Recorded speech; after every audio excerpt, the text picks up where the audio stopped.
All right, welcome to the Krueger Show. Tuesday morning, Sam Betesh is in the house. What are the Niners going to do about Nick Bosa, Russell Wilson, bench for Jaxson Dart? We look around the league. We talk some NFL on a Tuesday. Sammy's here. Let's go.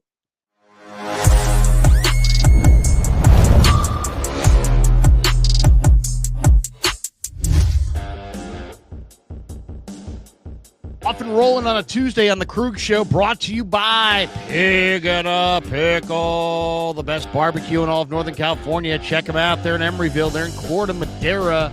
They're open 7 days a week from 11 a.m. to 8 p.m. or until they run out. And they do run out. Get some brisket chili. Tell them Krueger sent you. We're also brought to you by Sleeper. This 49er football season is presented by Sleeper. We'll talk more about them in a bit. And Habits Law is a big sponsor of the Krueger Show as well. We'll talk to you about Habits Law before we get out of here. And we're just coming back from New Orleans after week 2, and we were sent there by our good friends at Claw Daddy Arcades, and they're a great follow on Instagram at Claw_Daddy_Arcades to find a location near you. Sammy, how are you? Well, look, Larry, I was so excited, and you and I have really walked ourselves up to this point of the season in everything we did in the preseason. We looked at the Niners schedule, and we sort of had, we love to do the win-loss game. We look at the schedule, and here they are, 3-0, and I'm thinking everything's going well. And as we're sustaining injuries on the offensive side of the ball for all the Niner fans, of all the things that could have happened with the big thumbs down on Sunday that became an even bigger thumbs down on Monday, only superseded by news coming out of New York at the quarterback position, but I know we're going to get into both. I'm sort of wrecked at the idea that, I'm sorry, but I had it as the Niners are back. This Mac Jones 3-0 with Brock only playing one game, it was just setting up so nicely because you and I dissected the schedule, and it was just, as the script was playing out, sustaining Jennings being there or not, sustaining Kittle being out, sustaining Brock being out, sustaining the idea that Ayuk's not going to come back until week 6. Everything's okay. Can we hold it together? The rookies are looking good. Upton Stout makes an incredible play. Like, everything is okay despite all of the drama from training camp. And lo and behold, of all the things that we wouldn't have thought. Oh, by the way, McCaffrey sets a record offensively, right? The league's never seen what McCaffrey's done through 3 games. And then this, a leveling shot.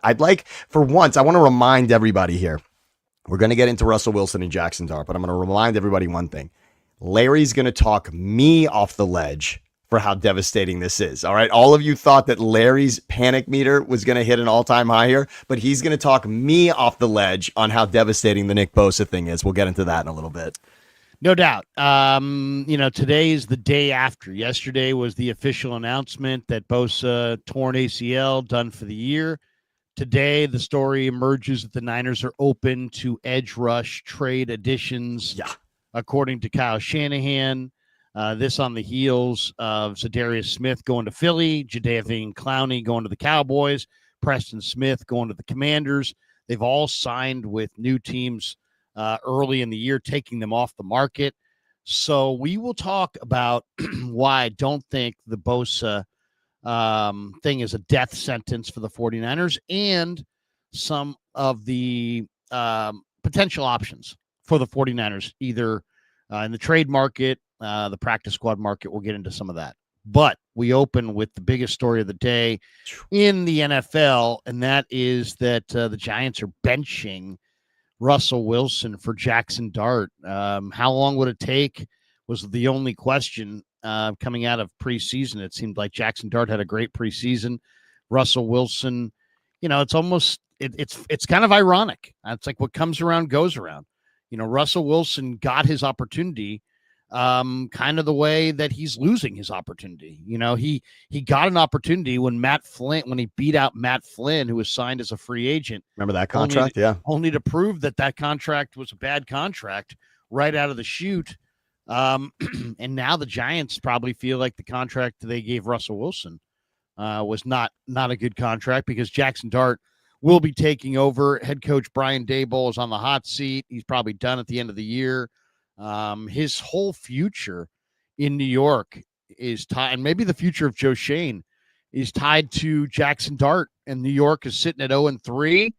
The 3-0 Chargers are up next, so they're staring at probably 0-4. And the Chargers are good on defense. They rank 4th in the NFL in points allowed, 8th in total defense.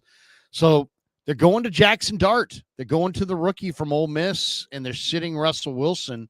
What do you think? All right, let's set this up for Giants fans. Now, admittedly, I'm an Eagles fan. Right here off the camera is the Eagles Super Bowl championship hat from LAX, from New Orleans, which we will get into what you and Kevin did in New Orleans at some point on or off the air. I'm excited about that. But yes, an Eagles fan. I just want to set this scenario up. I know we're going to talk about big surprises in the league as well. Could the offensive player of the year in back-to-back seasons be Saquon Barkley and Daniel Jones? Could that be the most unbelievable, stunning assessment of what has happened in the front office in New York if those two guys end up leading other teams to special places that they've never been?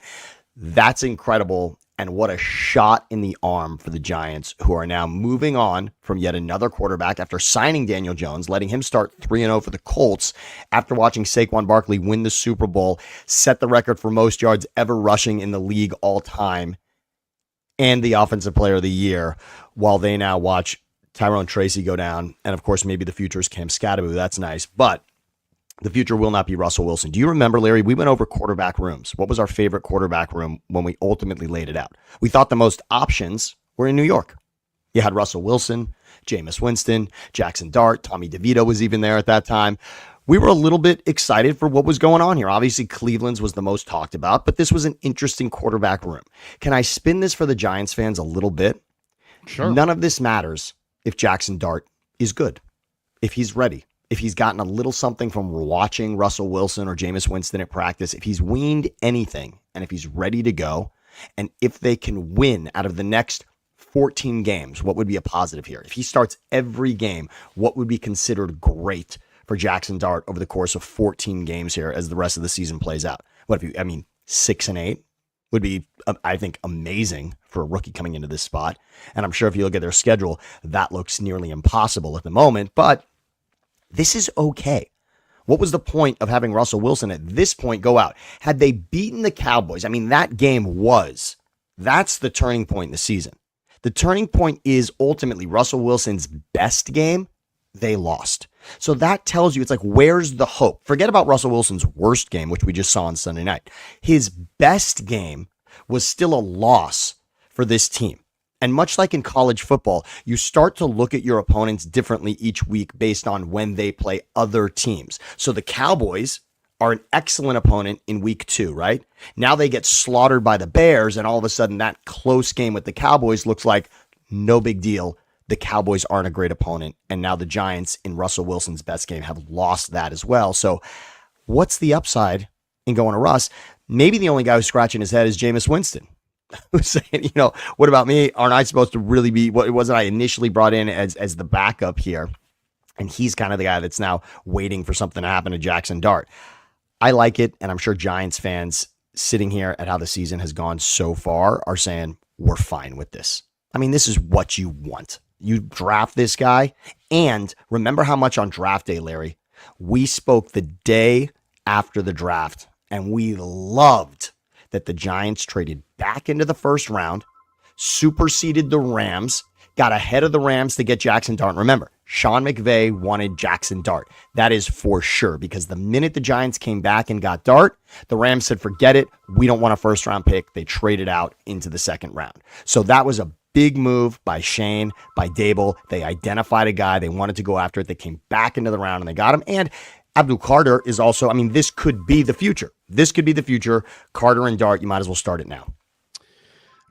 I think this is a lot about Malik Neighbors, to be honest. I think Malik Neighbors is not happy. They threw him 7 balls this week. He had 2 catches for 13 yards. It wasn't clicking between him and Russell. Russell, the Giants are 0-3. He threw 2 picks. He finished 18 of 32 for 160 yards against Kansas City. There was chance in MetLife of winnable game at halftime. Winnable game at halftime, by the way, right? Winnable game at halftime.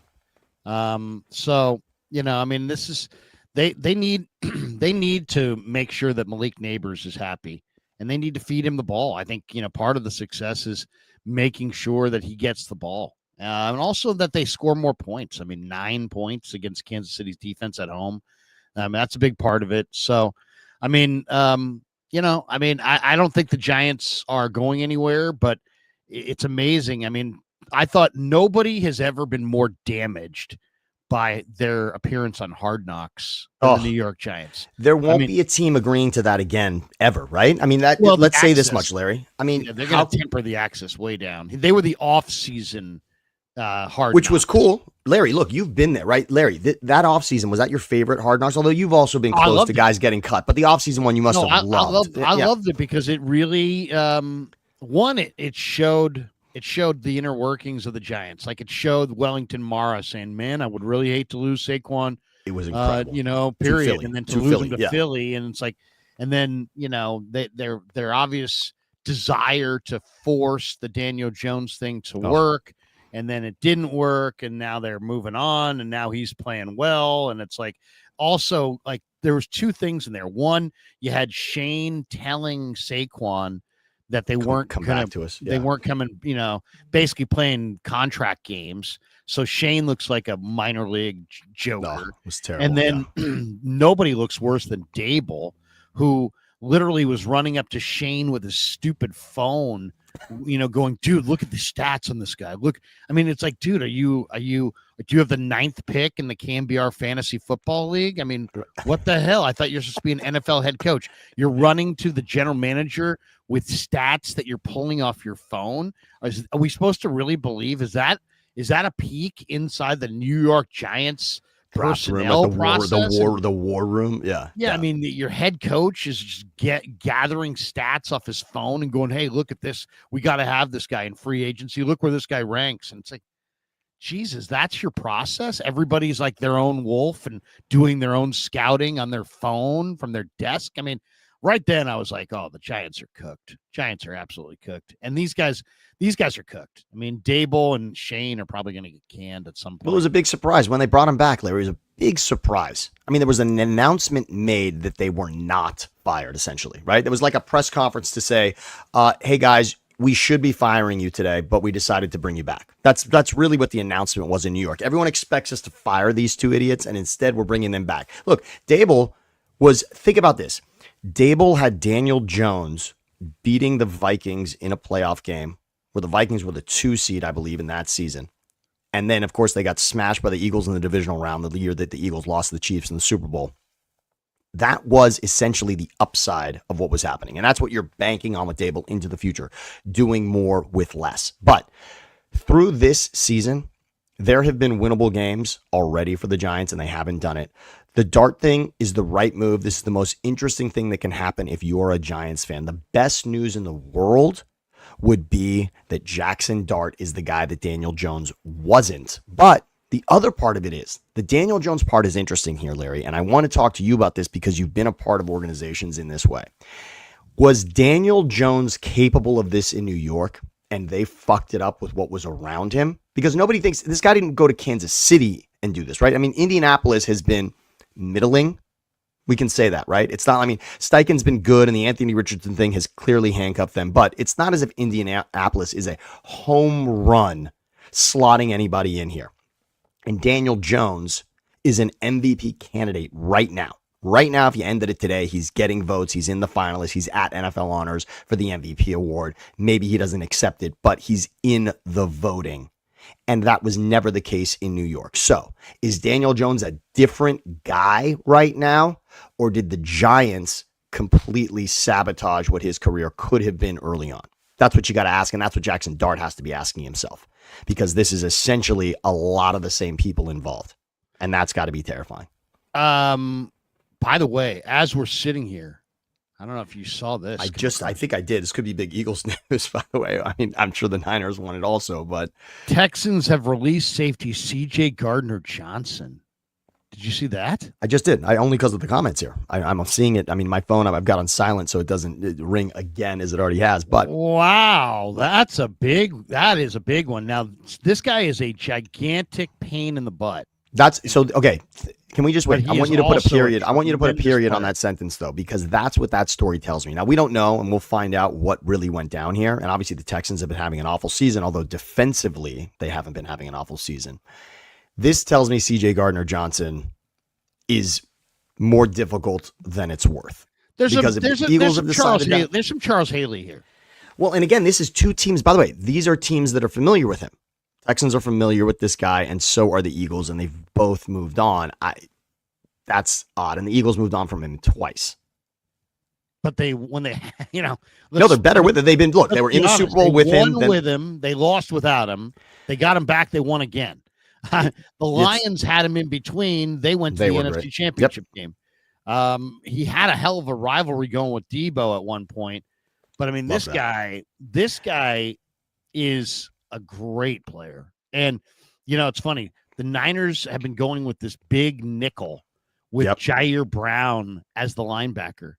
And I was thinking about this formation or this alignment, the 3 safety alignment. CJ Gardner-Johnson would be an absolute monster in that alignment because he is just an unbelievable athlete, cover guy, hitter. If you played him in a big nickel type of situation where he could almost just hit like a linebacker and have a speed advantage on everybody he defends, I would go sign this guy. I just think this is to me, this guy is one of the difference-making players in the league. Yes. Now he's going to get you. Look, he's going to give up 15 yards 3 times a season. 3 times. I'm not going to say 15 times, but 3 times a year he's going to give away 15 yards with something stupid that he does after a whistle. But let's look at this, Larry. Number one, let's say a Niners perspective. Okay. The Bosa thing is going to hurt you on getting to the quarterback.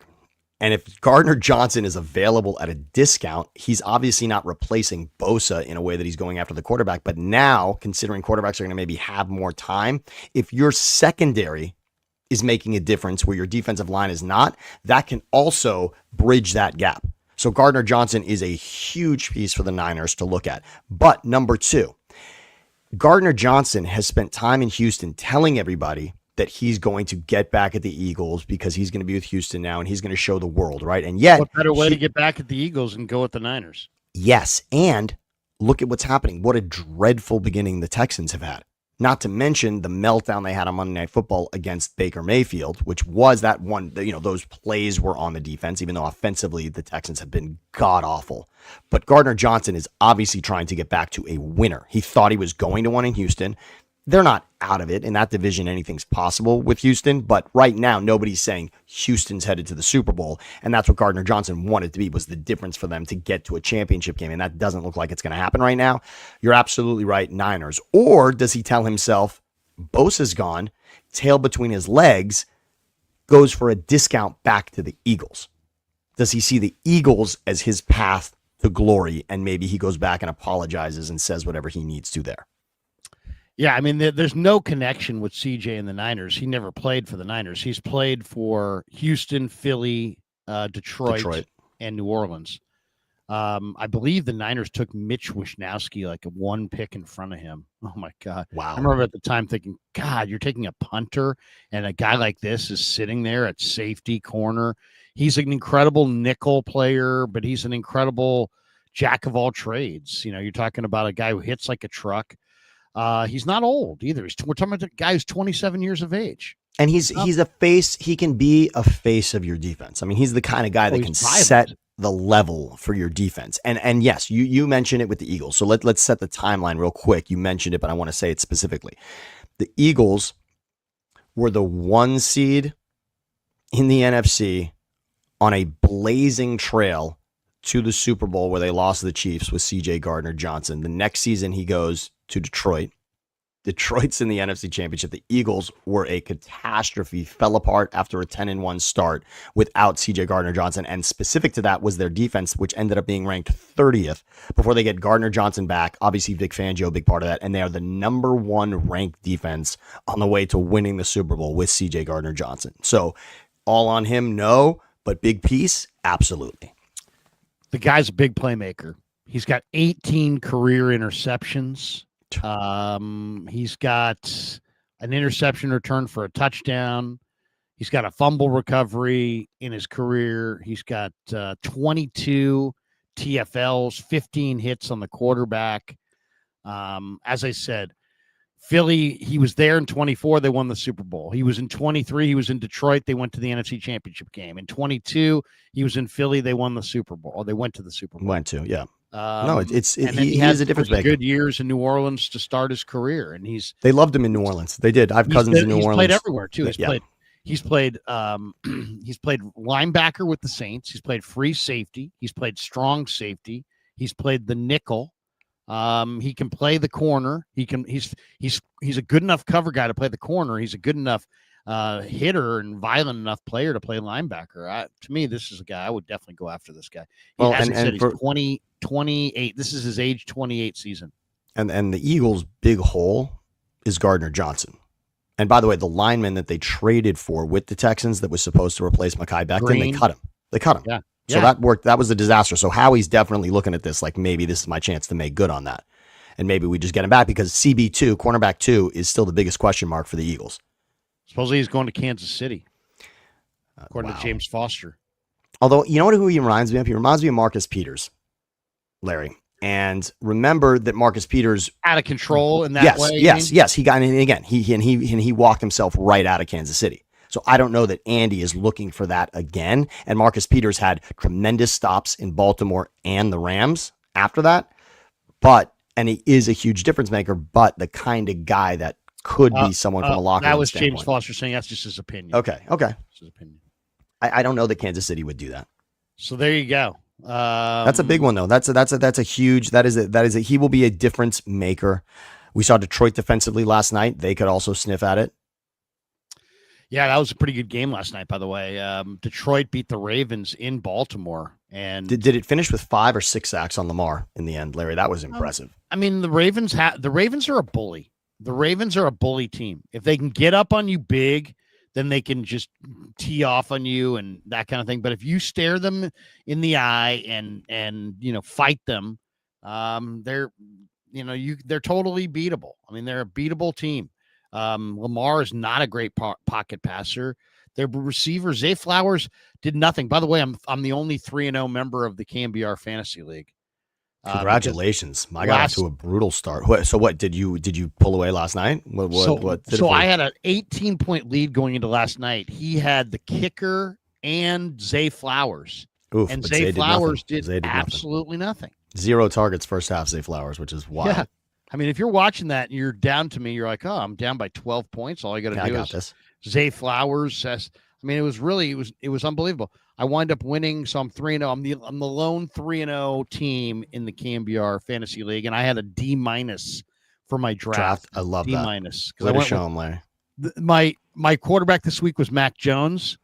I have Malik Neighbors, Tet McMillan, Omarion Hampton, Krosky Merritt, Tyler Warren, Jackson Smith-Njigba, Cam Dicker, the kicker. Kicker. I got to say, I got to give myself credit this week. I picked up Tampa's defense against the Jets. Wow. They scored 14 points, and I won by 12. So that was That's a big one. And by the way, Krosky Merritt, big things ahead for him. Obviously with Robinson traded and Eckler out, there could be more for him on the horizon. So you could be looking at even more. That's a strong team, and not on paper, Larry. You're right. That still doesn't sound right. That doesn't jump off the page. Those names don't jump off the page. Yeah. And my bench does absolutely nothing. My bench is Brian Robinson, Purdy, Harold Fannin, Kyle Monangi, DJ Giddens, and Jordan Addison on suspension. I knew you'd pick up Monangai. I knew you were excited in the waiver wire for Monangai. I knew you'd be following Monangai. Unfortunately, I dumped Luther Burden to get him, and then Luther Burden went off. But I have Jackson Smith-Njigba and Malik Neighbors, so I really don't really. No, you're set. You're set. That's a good keeper team, by the way. I'm sure it's not a keeper league, Larry. That's a good keeper team, though. You'd have some big decisions at the end of the season for that one. All right. So wait, do you want to transition from your 3-0 to 3-0 in this league? Because there's a wild swath between the 3-0 teams. Yeah. So this is what we're going to get into. We're going to get into some Bosa destinations. We wanted to go with some headlines. We started with Russell. We went with CJ Gardner Johnson. We're going to get into Bosa and where he could go. But let's get into the 6 3-0 teams. And who you think the best are of them, and who's got the, who's sitting who looks the best at 3-0. And I'm going to surprise you on this one. I think it's actually the Niners. I You know think a the lot Niners are best? Okay, I love I that. think Well, they here, I think let they me. are. If you I put this really up, we do. can look at. I got all the schedules here for the teams. I think I'm going to just click here. I think the Niners are this one. If you put it up right now, if you want to take a look. I don't know that they're the best team. I just think that they're sitting the best when you look at Well, yeah, if you where look at they're the at. rest, yeah, A lot of people are surprising. going, "Oh my God, that's crazy! That's a hometown thing." But here are the 6-0 football teams.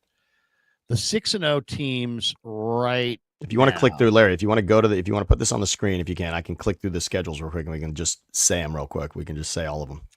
Well, we don't need to read everybody's schedule. I No, mean, no, okay, so that's fine. So go know, through it. we So don't. go I through mean, it. the schedule. We did that exercise already. We've done it. Let's just go through who are these teams. Okay, so Niners you mentioned, yeah. it's in the AFC. It's Buffalo, right? They're 3-0. There's the Indianapolis Colts. The surprise Colts are 3-0, and they Chargers. have a plus 47 point differential, which is amazing. Then you got the Chargers at 3-0. So you got three teams in the AFC. Chargers, Colts, and Bills are 3-0. In the NFC, it's Eagles, Buccaneers, and Niners, and that's it. Everybody else has a loss. So you have three in each conference. Let's go through these teams. Why don't we start with Buffalo? They're 3-0. Okay. Let's stick with the AFC. Let's do it AFC, NFC. So look at the 3-0 in the AFC. Tell me what you think. They've won 3 in a row, obviously, to start the year. They're plus 31 in point differential.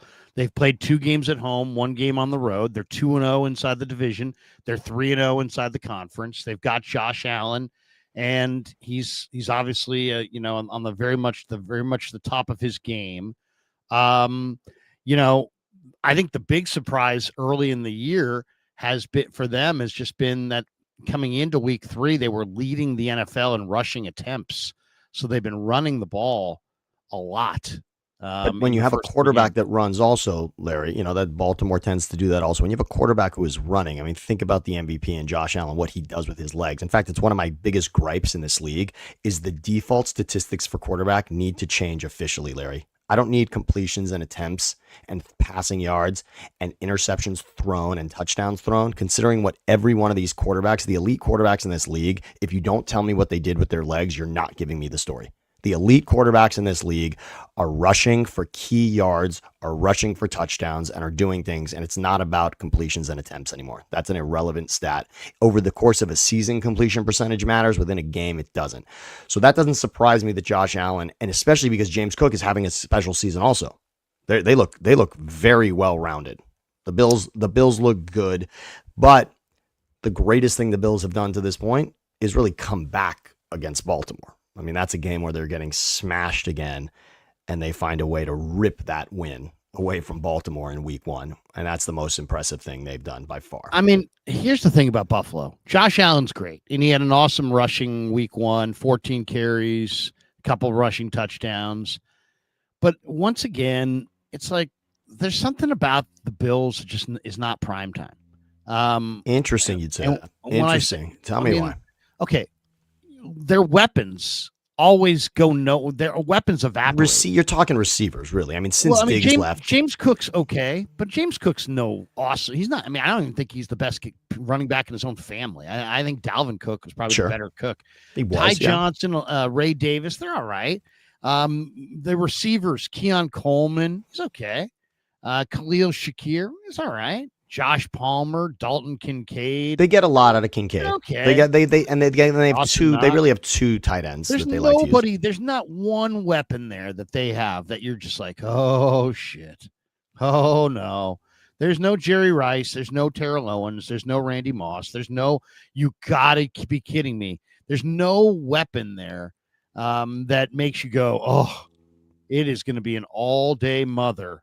You know, I mean, except at the most important position. Except at the most important position. James Cook, but I mean, James Cook. If we went back to his game log from 2024, which is last season was not amazing, and he was in a big contract dispute this offseason, and there was a lot of talk about maybe not needing to pay him. He had 120 yards in the playoffs against Denver, and other than that, he had 100 against New England, 105 against Detroit, 107 against the Niners in the snow, and 111 against Seattle. So, I mean, he ran for just over 1,000 yards. Which is nothing in this league now. 4.9 a carry is pretty damn good. So that's good. And he's a good receiver. He caught 32 balls. I just think he's all right. He's all right. I mean, I like him. I mean, I'm not saying he's terrible. I'm just saying he's not. That's not Emmitt Smith. I mean, they don't. But one thing you have to Josh give the Allen Bills doesn't have transcendent weapons. He has just guys. Almost every team that he's going to go up against is going to go up against him with better weapons than he has. So it's like, can he elevate just an average group of weapons? But here's the difference. But wait, let me point out one team that's the big difference. Okay. So when we talk about these 3-0 teams, I think it's important to remember the division that they play in. And let's look at the weapons on the other teams in the division, ironically enough. So they gave away their biggest weapon in the wide receiver room is now in New England. No, think about it. Just think about it. The weapons, right? So New England, Travion Henderson, everyone's excited about, right? Oh my God, Ramondre Stevenson, their running game is going to be amazing. They got Stephon Diggs. Maybe this is going to be something.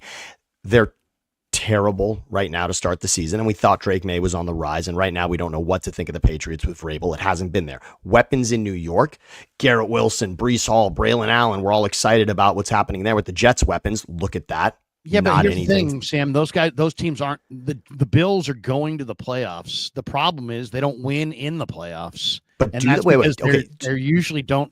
It's usually the Josh Allen show all by his lonesome. His weapons evaporate, and his defense is totally average. Their defense, after they wind up losing a guy or two, just becomes totally nothing. I mean, these are their best defensive players: Ed Oliver, Greg Rousseau, older Joey Bosa, maybe Taylor Rapp, Christian Benford. And the name value, right? And DeMar Hamlin, but he's more of a special teamer at this point. I'm just saying this is not an epic. This Bills team is not great defensively. There's not great offensive weapons. It gets to the playoffs and it becomes, all right, Josh, put us on your shoulders and make it all happen. And to me, they look pretty much the same. Maybe a little bit better because the weapons have now, kind of are a little bit more seasoned. They're not all super young. They're kind of more in their prime. But I don't see. I mean, it's a one running back type team. I like Ray Davis, but they don't have a committee. Not really. They don't. When you saw what happened on Monday Night Football last night, number one receiver is who? It's Keon Coleman probably, right? Yeah. Which is terrifying. I mean, that's not special. It's not.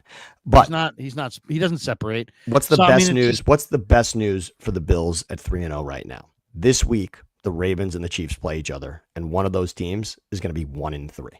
Yeah, that's the best news for the Bills. The best news is that they have a ridiculously one-sided home field, and if they can get that home field, the road goes through Buffalo. But their division has already laid down. Their division has already go through their division. It's already laid down. Yeah. We're 3 weeks in. I don't see them. They weren't good enough last year, and that was the MVP of the league.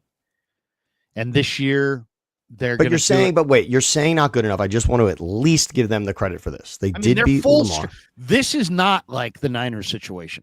This team is full strength.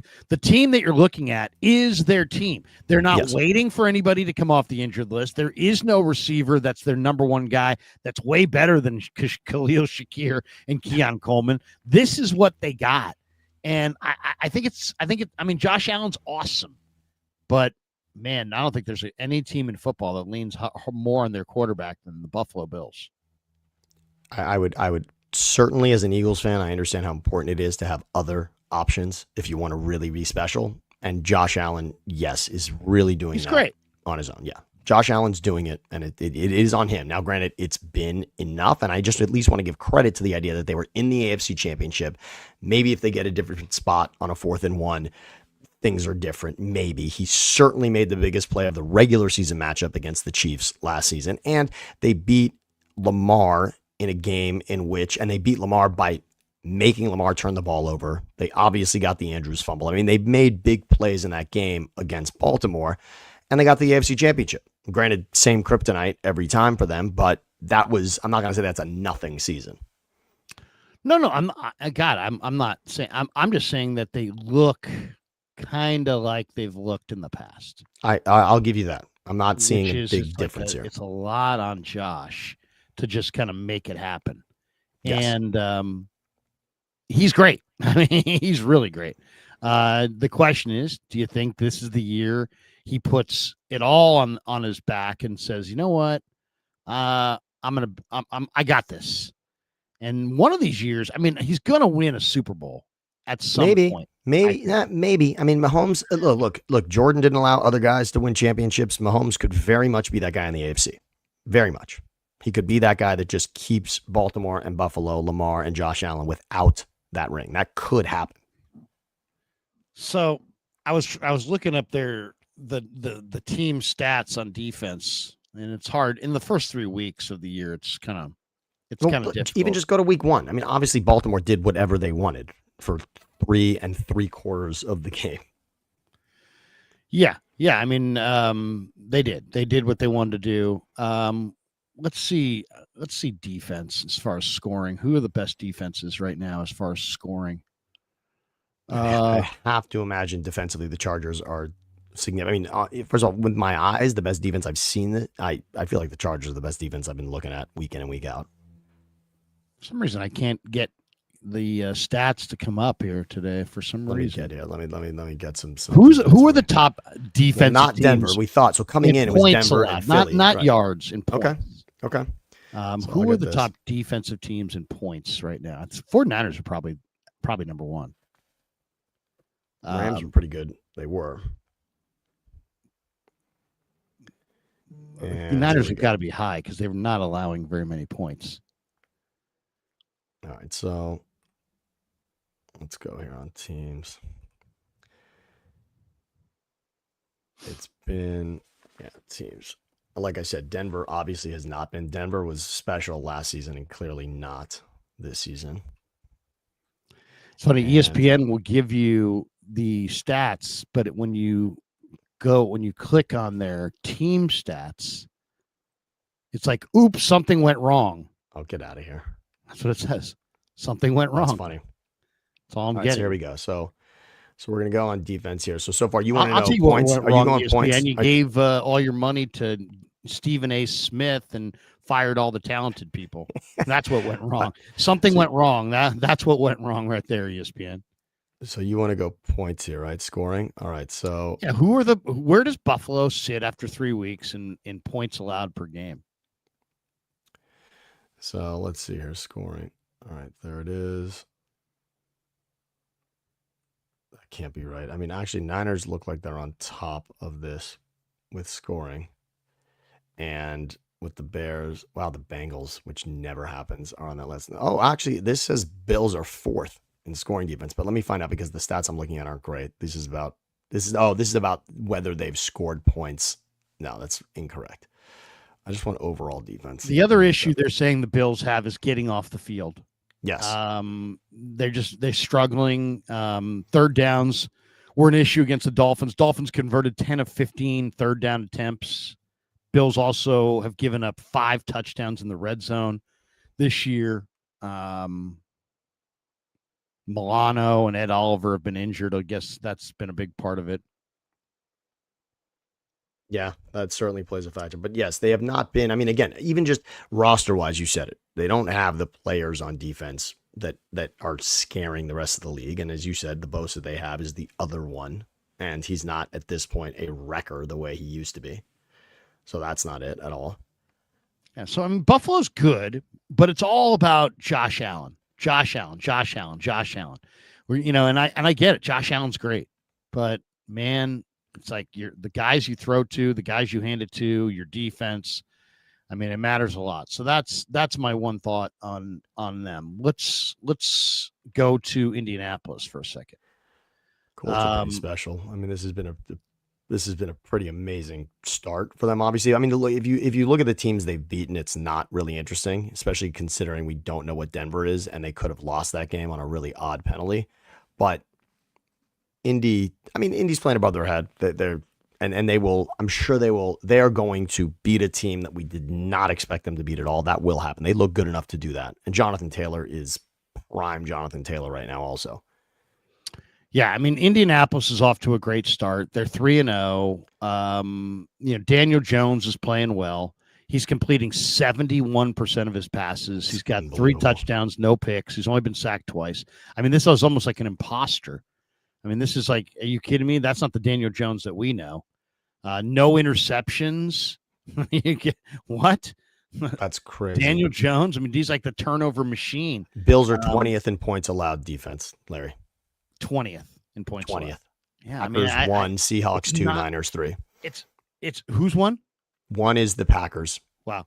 So I mean, I've got questions about Buffalo's defense. I got questions about Buffalo's weapons. Okay, so that's them. As far as Indianapolis goes, they look really good. By the way, 10th points allowed.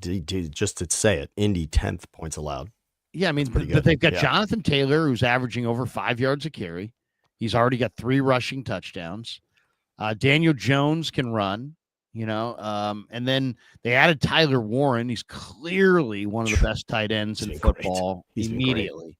I mean, how the Bears took Colston Loveland over Tyler Warren is just befuddling. They don't have great receivers. I mean, Adonai Mitchell, Josh Downs, Baruch Adonai Mitchell. Yes, on Rosh Hashanah, I got to say it. But yeah, Baruch Adonai Mitchell has been okay. And then the guy that they thought was going to be their one has really been average. Who, Michael Pittman? Yeah, Pittman is just, I mean, it just hasn't happened the way that we wanted it to. And certainly for those that have him on their fantasy team, they know that it's not happening the way that we, expected it to. So they don't, I would say Warren has a chance to be their most special pass catcher. They do have 7 sacks, and they got, like I said, 10th in points allowed defensively. I didn't know that. They also started the game against Cam Ward with a pick 6. That's nice. 17 TFLs. That's a lot. And they've already got 4 interceptions. So defensively, and isn't this the former Bengals defensive coordinator that moved over here? Oh, right. Yes. Let me get it up here.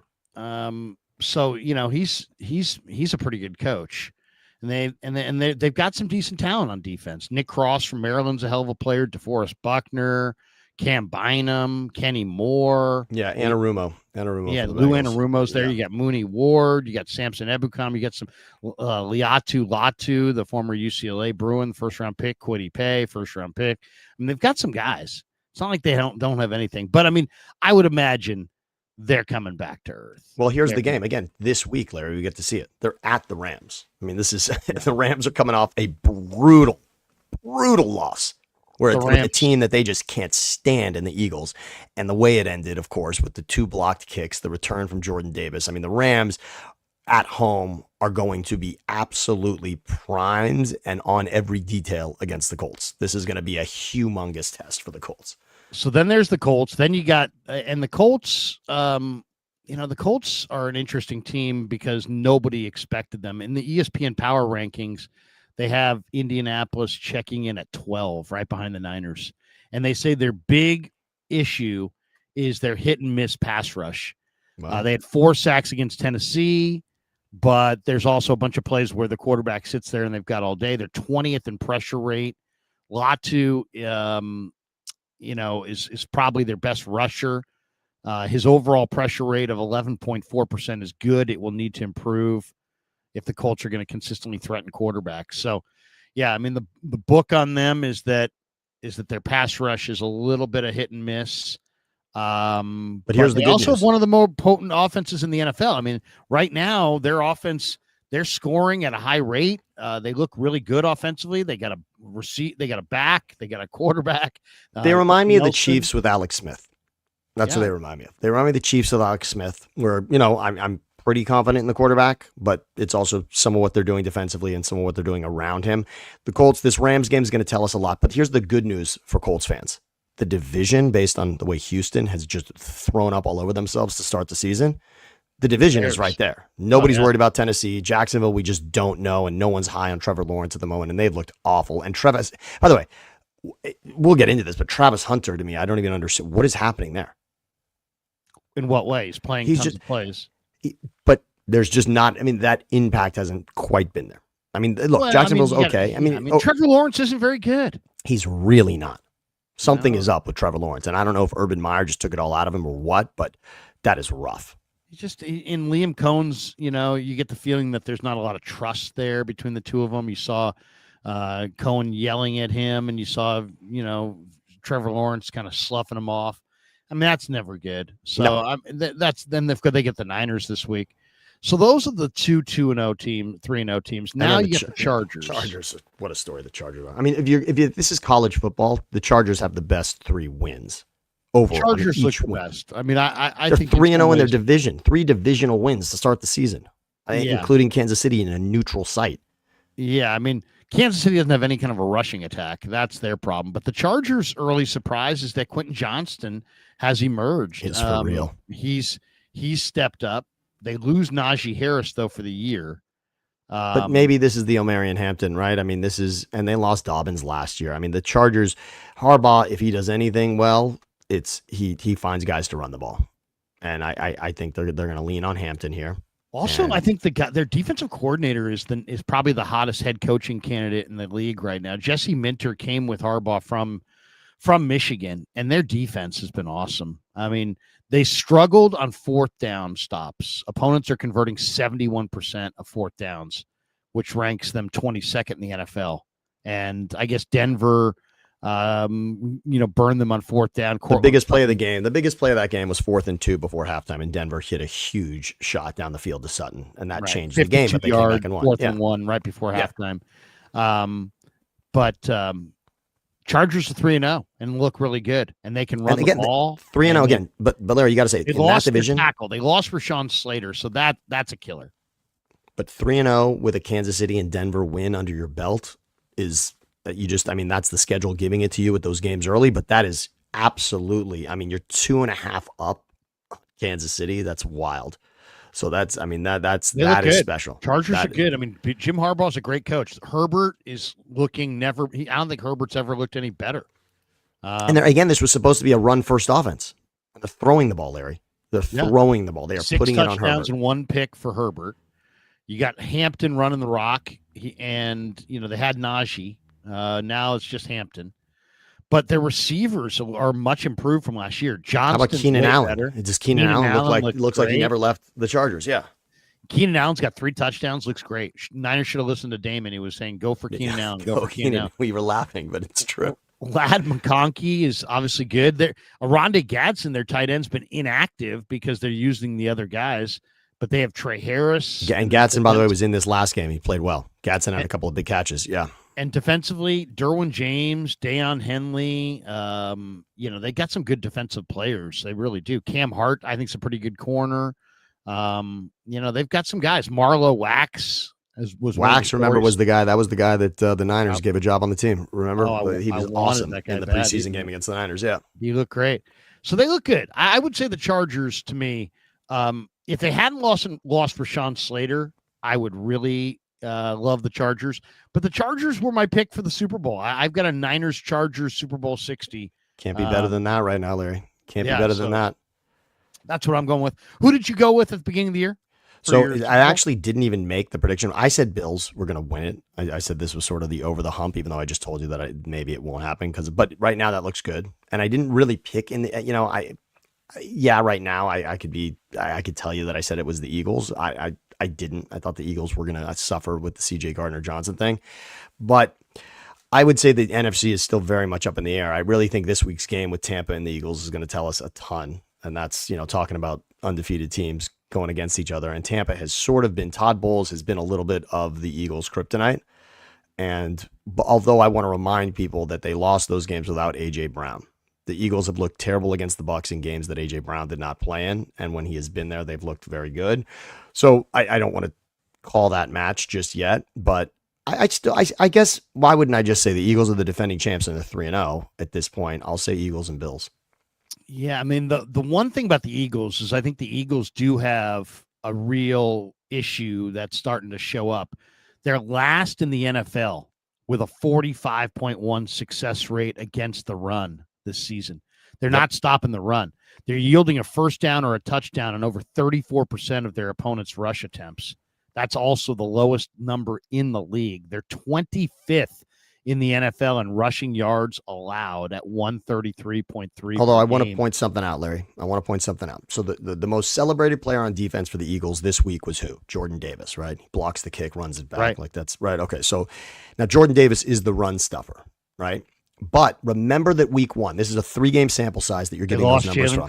Jalen Carter doesn't play week 1. That changes Jordan Davis's life the most on that defensive line. So Javonte Williams had an amazing game against them in that week 1 for the Cowboys. He's in the end zone twice, and he looks like the Javonte Williams who you didn't believe in, right? Because 2 years ago, this guy had a devastating injury. But that game skews the numbers to me. I with Jalen Carter and without is a big difference. And it's a big difference for Jordan Davis because he has to play such a different game without Carter next to him. So I just want to preface that. I mean, I think one of the questions for the Eagles coming into week 3 was where the hell is A.J. Brown? And then coming out of week 3, they targeted him 10 times. He caught 6 for 109 and a touchdown, and now nobody's saying that.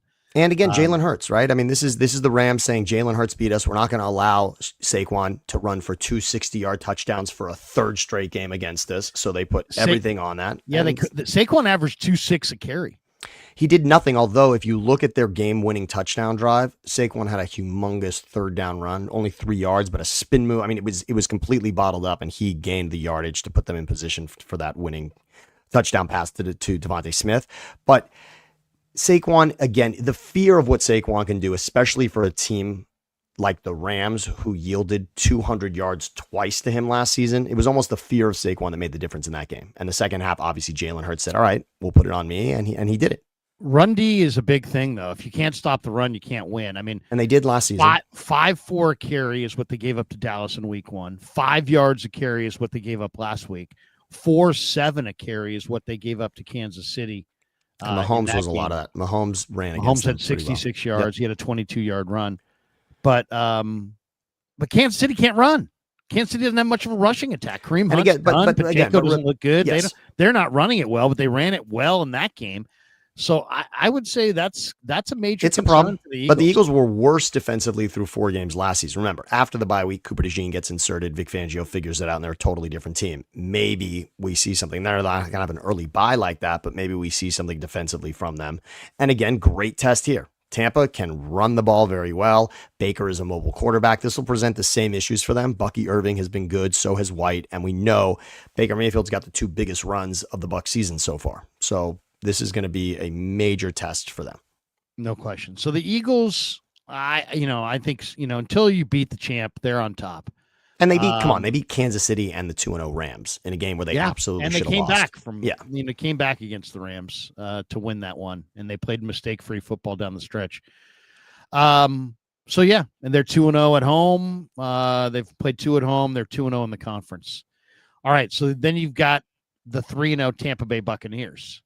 Now, this is one of the more interesting teams as well from the standpoint of the Buccaneers have won 2 on the road. So they've only played 1 home game. By the way, they brought back Desmond Watson today, the 400-pound defensive tackle who I said would be the anti-tush push. Do you think they brought him back to play him against the Eagles? Yeah, I absolutely do. I think he was there for that reason. It's a great move. I think it's smart. Now, Mike Evans is hurt. At least he was hurt at the end of last week. He's going to miss. Ibuka's going to have a big game against the Eagles. Ibuka's going to have a big game against the Eagles. Emeka Egbuka, who they took 19th overall in the first round, has been a revelation. Well, he was one of your favorites coming out of the draft. I mean, he was as far as like slot in and know that this guy's going to make plays as a rookie. Ibuka was number 1 on the receiver list for that. They always seem like they get off to a hot start. They've started hot under Todd Bowles the last few years. Tampa has.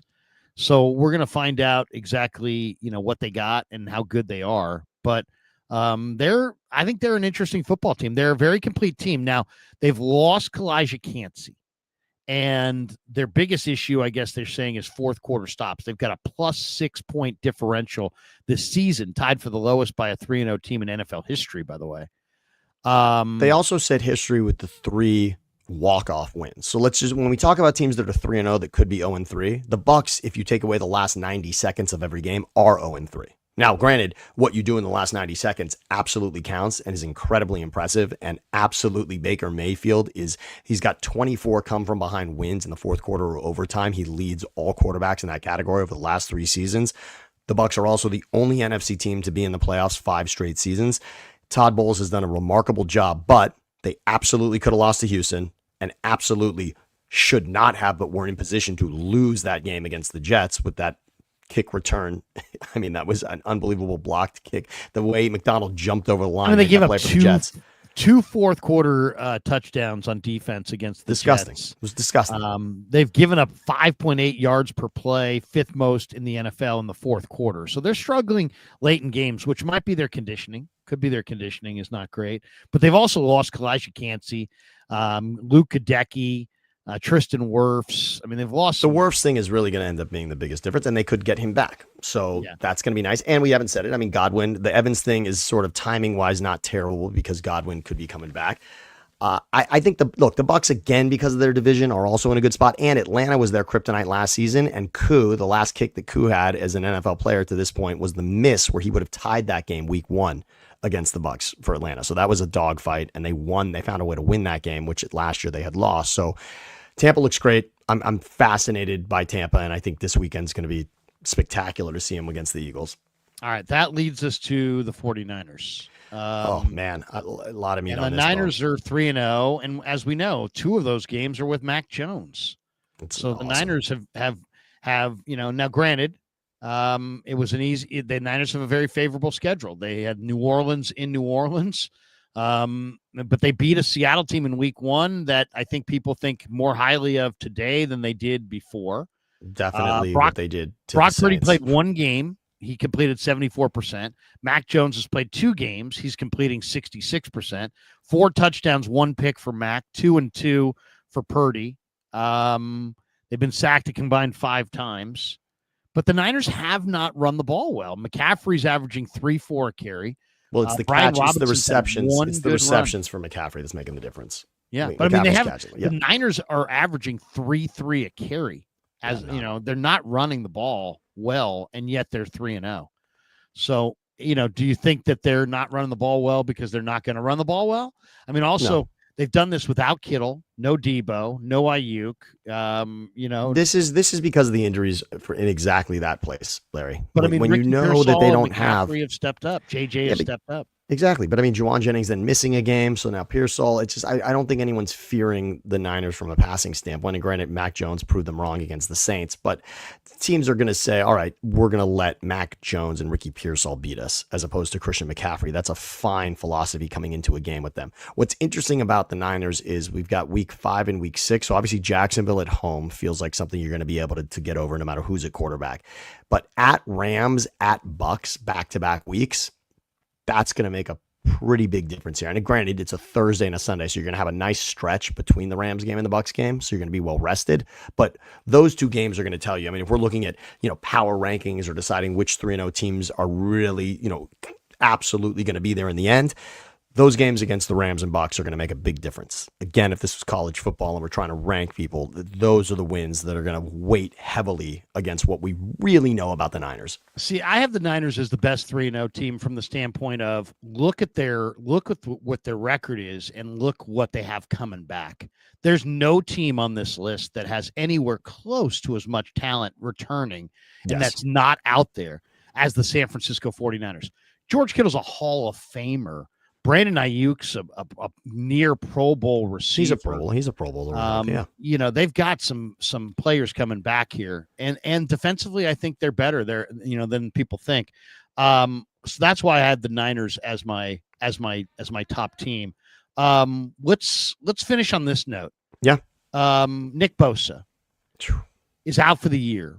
If you could replace Nick Bosa, either through a free agency, a trade, or a practice squad guy, do you have a couple guys out there that you would say, you know what, I'd go for that guy? I was talking to Papa the other day, and he's like, they ought to trade for Trey Hendrickson, and that's obviously a very massive one. That's a massive one, absolute massive one.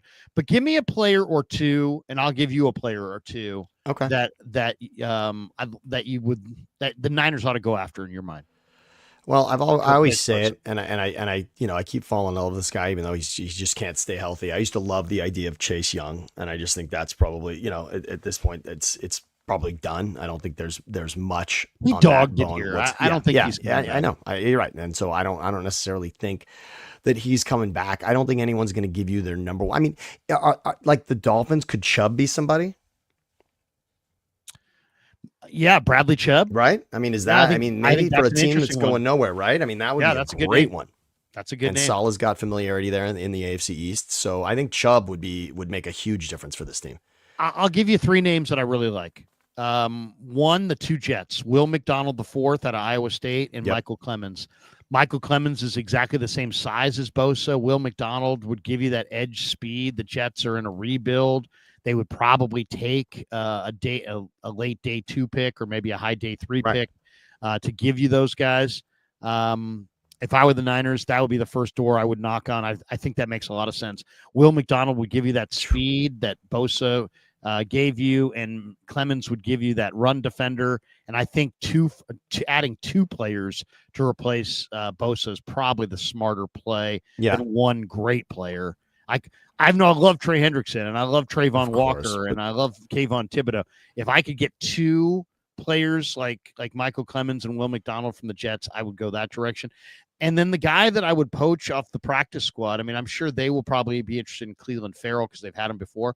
But I like Mo Kamara. He's on Tampa's practice squad. He played at Colorado State. He was drafted by the Dolphins. He's short. He's 6'1" and change, about 260 pounds. But he is a tremendous edge rusher. And, I really liked him at Colorado State. I think he would be an ideal fit in this wide 9 opposite Bryce Huff. So those would be my 3 names. Mo Kamara off the practice squad of Tampa Bay, which you'd have to give him an active roster spot, or some kind of a trade with the Jets for Michael Clemens and Will McDonald. Some combination of those 3 moves, I think, would be fine. I don't think the 49ers, I know it's crushing to lose Nick Bosa, and the idea is like, oh, my God, we're never going to find anybody like Bosa. And you're not going to find anybody like Bosa. But in a lot of ways, Bosa was more than you needed. Do you need to have lunch? Yeah, but do you need an all-you-can-eat buffet? No, not necessarily. You don't need the all-you-can-eat buffet. You just need a sandwich. You know what I mean? And it's like, I kind of feel like Bosa's the all-you-can-eat buffet. He's the ultimate, but they just need someone to give them some heat off the edge opposite Bryce Huff. And I think there's guys out there that they can find that can do that. Carl Granderson from the Saints would be nice. Trayvon Walker from Jacksonville would be nice. But there's a number of guys around the league that I think they could get to bolster their outside pass rush. And internally, they have Travis Gibson and Robert Beal Jr. So, and again, does this really mean? I mean, is this now Huff's time to really shine? I mean, right? Does this become now? All right, Huff says, "Okay, I'm here for a reason. I was damn near this guy in New York. Obviously, the Philly thing is a terrible taste in his mouth, and now he's saying, okay, I can do this, and here's my chance to prove that you got me here for this. You got me here essentially for this, and now I'm ready to prove it. I think this is a big time. This is a big move for Huff.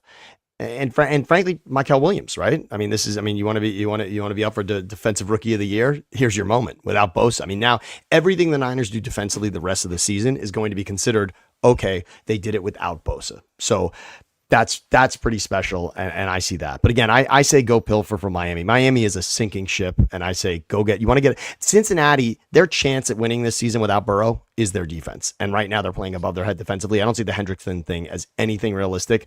Bradley Chubb is a solid name who's still got meat on the bone on a team that is absolutely going nowhere. Maybe Jalen Phillips, too. By the way, this conversation is brought to you by Habas Law. Today's show is sponsored by Habas Law. For more than 40 years, Omar Habas and his son Tariq have been standing up for people right here in Northern California. They're relentless attorneys. They do not back down. They're official partners with the Giants, San Jose State, Santa Clara, the Earthquakes. So if you need someone in your corner, call the firm. Insurance companies hope you don't. Habas Law. They will fight to make it right. Visit habaslaw.com on the web, HABBAS law.com. 1-800-INJURED. They will fight to make it right. And thanks to Habas Law for being a proud sponsor of the Krueger Show. And we also should tell you that the 49er football season throughout the year is presented on the Krueger Show by Sleeper, the fastest growing fantasy platform in the world. It's a one-stop shop. You get blazing fast news and real-time stats. That's right. Group chat, season-long leagues, and, of course, Sleeper picks for daily fantasy. Use promo code Larry. Sleeper will match your first deposit up to $100. Links in the description. Terms and conditions do apply. And thanks to Sleeper for being a proud sponsor of the Krueger Show. Sammy, I'll give you the final thought.